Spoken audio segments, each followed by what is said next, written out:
guys, welcome back to Ashar Books. Today I'm going to be doing my March Part 1 wrap-up.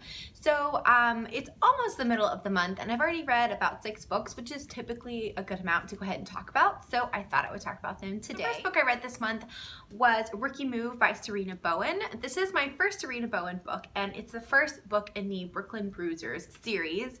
I am so glad I finally picked up this book. I've heard so many good things about Sarina Bowen and about her hockey series in particular.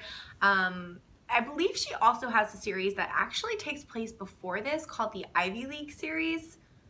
Something about Ivy League. I think that's what it's called. I didn't read that series first, but I definitely want to go back and read them now because I don't think you have to read them. I definitely think they stand alone, but I think it somehow kind of interconnects. But anyways, I really love this book. This book follows our two main characters are Georgia and Leo. So Georgia and Leo are high school sweethearts and they were kind of that perfect ooey gooey, like, you know, make you nauseous because they're so cute couple in high school, but something happens during their senior year that kind of rips them apart. And they break up and they don't see each other for a few years. So this book kind of starts 4 years later. Georgia is the kind of temporary head of PR for the Brooklyn Bruisers, which is a hockey team. And her dad gets kind of introduced as the head coach, so he's new. And right when her dad comes on, they also get a new traded player from the minor leagues named Leo. And that's kind of where the story starts. It definitely is a second chance kind of romance, which I believe I've said before isn't always my favorite at all. Sometimes I just think they fall a little flat and they don't seem realistic. I thoroughly enjoyed this one. I think I gave it 4 out of 5. It was kind of one of those like 4.5s for me. It was so sweet. The second chance relationship really worked for me in this. I felt like they really still had that kind of magnetism of each other being pulled into the relationship, and I don't know, I just really enjoyed both Georgia and Leo. I felt like the reasons for their breakup, you know, back in high school were reasonable and they weren't just kind of frivolous, and I highly recommend this if you like, you know, sports romances or hockey romances, and I definitely will be reading the next couple in this series. So the next couple of books I read are all in the same series, so I'm going to mostly talk about the first book because otherwise I'm afraid I'll spoil something. But that is the Royal Jewels, Crown Jewels, I think it's called, the Crown Jewels trilogy, but the first book is called The Royal Treatment by Melanie Summers. She also goes by MJ Summers, so if you see that on Goodreads, it's the same person.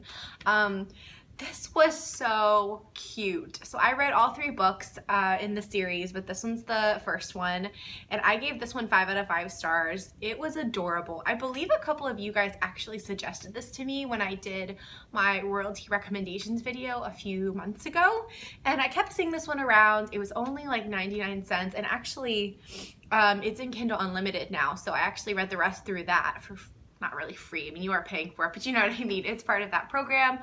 This was adorable. If you guys like romantic comedies and you like royalty reads, for sure pick this up. So it follows our two main characters, Prince Arthur and Tessa. So Prince Arthur is the crown prince of a made-up kind of European country. I believe it's called Avonia. Think like, you know, Genovia from The Princess Diaries. But he is the crown prince, and the kind of idea behind it is that Tessa is kind of your average 27-year-old. She's kind of been down on her luck with her work and with her love life, and she just is kind of accident prone, and she kind of makes a living currently by being a blogger. And one of her blogs, she's got a couple of different ones, is a kind of anti-royalty blog, and she's kind of known as like the royal watchdog. She just doesn't feel like they have a place in society anymore. So Arthur is kind of dealing with a lot. His father, who's the king, is kind of a deadbeat, and is not necessarily deadbeat, but he's just not pulling his weight. So Arthur's kind of handling all the business. Overall kind of feeling in the country for the royal family and their kind of, you know, ratings and stuff are kind of going down the tube a little bit, and so he's a little bit worried about that and kind of how the population is seeing him and his family. So he decides in order to kind of turn this around, because there is talk of like a referendum, he's going to bring in their biggest critic, who is Tessa, and he figures if he can turn her mind around, she'll help turn the public around. Obviously, a lot of craziness ensues. She goes to stay at the palace, and that's kind of where the story starts.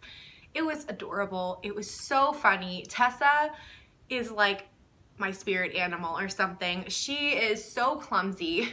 She's so, like I said, accident prone. It's one of those people where like only that could happen to that person. You know what I mean? We've all been there where you're like, how did I get myself in this situation?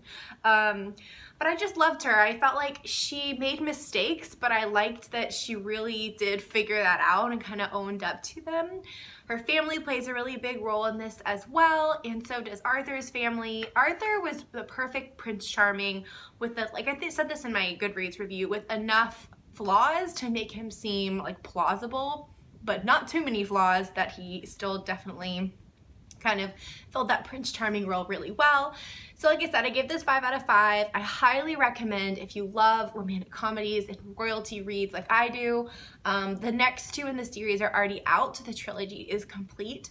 And it's part of Kindle Unlimited, so if you have that, for sure check this out. It was fantastic. So after reading those 3 books in the Crown Jewels trilogy, I read Until Harmony by Aurora Rose Reynolds, which is the newest book in the Until series, which is kind of a spin-off of her original series. It's like their children's stories.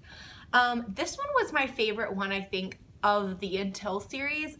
I love the original series. You guys have probably heard me talk about Aurora before. I think she's a great author, but some of the ones more recently that she's released haven't been my favorite, but I really liked this one. Obviously it follows Harmony, who is Nico and Sophie's daughter from the original series, and I loved it. I gave it a 4 out of 5 stars. I'm gonna put this down because it makes the light really weird, but Aurora Rose Reynolds really writes the alpha male really well, but she has this talent of making him kind of alpha but not a jerk, and I think there's a very fine line there, and some authors definitely cross over it, and I feel like she doesn't. She really, I mean, I like myself a good alpha hero. I'm not necessarily as big of a fan of like the beta hero. I do like them some, but hers, they're always protective, you know, they're kind of gruff, and I just think they meet really well. So in this book you have Harmony and Harlan. Harmony is a nurse,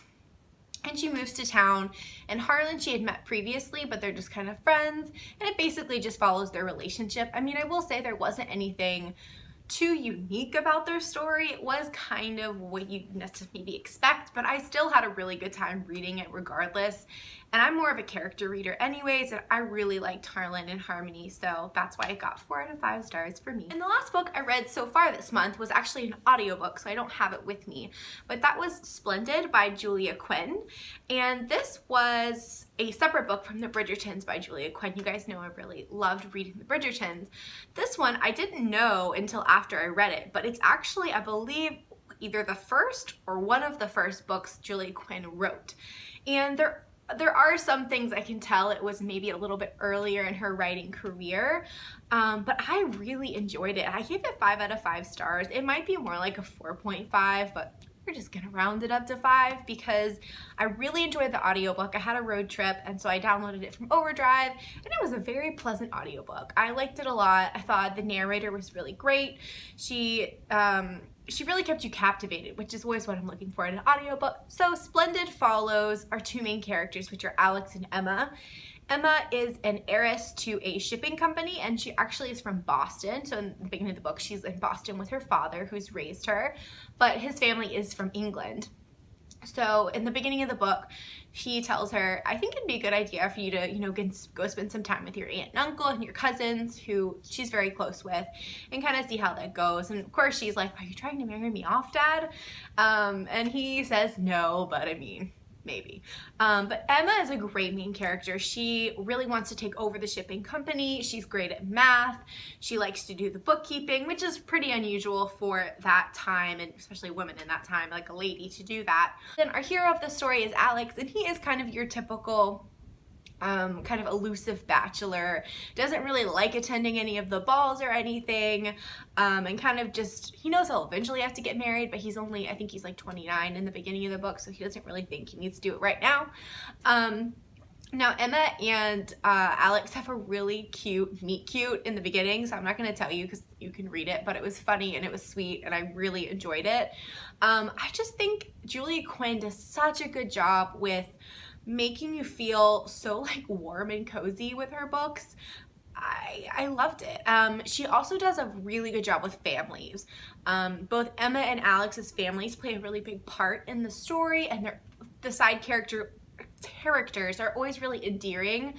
Even though it is her aunt and uncle and her cousins, they definitely have that like sibling quality of like bickering and, you know, kind of teasing each other, but also like really caring. Same thing with Alex's family. His sister and his mom and his nephew are big characters in the story, and they really kind of build up that background kind of knowledge of the characters. So basically the story just follows them, and there are definitely some ups and downs, but overall I thought it was a fantastic historical romance.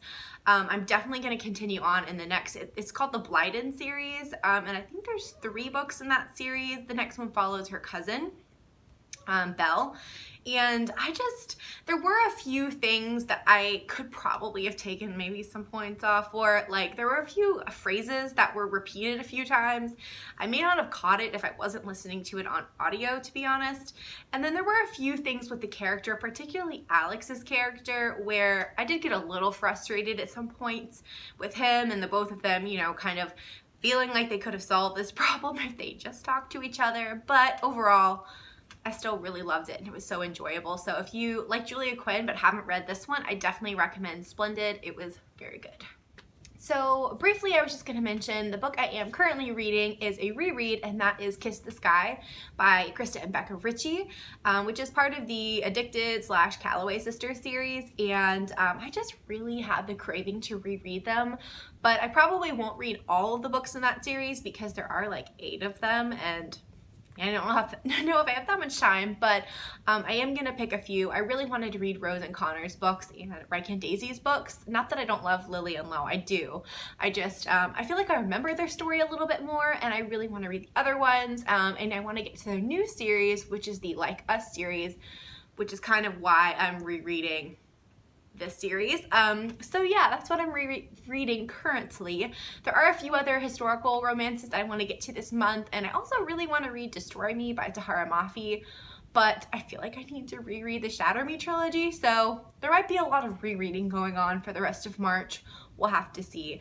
Thank you guys so much for watching. Please let me know what you guys have read, or if you've read any of these books, let me know your thoughts on it. I love to know.